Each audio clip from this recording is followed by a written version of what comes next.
ગર્ભમાં જ્યારે બાળક બનતું હોય એ પહેલા સૌ પ્રથમ આકાશ પ્રવેશે છે.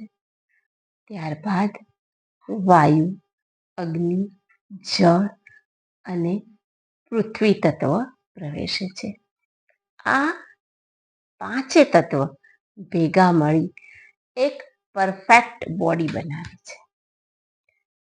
મૃત્યુનું વિજ્ઞાન કહે છે પંચ તત્વનું પીગળવું એટલે મૃત્યુ. મૃત્યુ સમયે પૃથ્વી સૌથી પહેલા પીગળે છે. અર્થ એલિમેન્ટ જેને કહે છે. મૃત્યુ પહેલા માણસનું વજન વધે છે. એને એવું લાગે છે કે છાતી પર વિશાળ પર્વત મૂકી દીધો છે. હાથ પગ હલાવવાની શક્તિ ગુમાવી દે છે. પગ ઠંડા પડી જાય છે. કારણ પૃથ્વી તત્વ વિલીન થાય છે. ત્યારબાદ જળ તત્વ છૂટું પડે છે, જેથી મૃત્યુ પામતા વ્યક્તિને ખૂબ તરસ લાગે છે. હોઠ સૂકા પડે છે. ત્રીજું તત્વ અગ્નિનું પીગળવું. જળ તત્વ અગ્નિ તત્વમાં વિલીન થાય ત્યારે શરીર ઠંડુ પડી જાય છે. આંખોની રોશની ગુમાવે છે.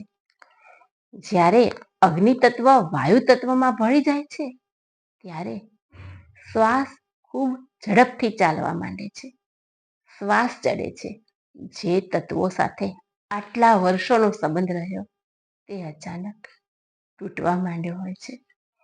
શરીરમાં પ્રાણવાયુ અને અપાન વાયુનો સંઘર્ષ પૂર્ણ થાય એટલે ગળામાંથી અવાજ આવે છે. આ સમયે તેને સમગ્ર જીવન દર્શનની સ્મૃતિ થાય છે. ઉદાન વાયુ શરીરના 10 માર્ગમાંથી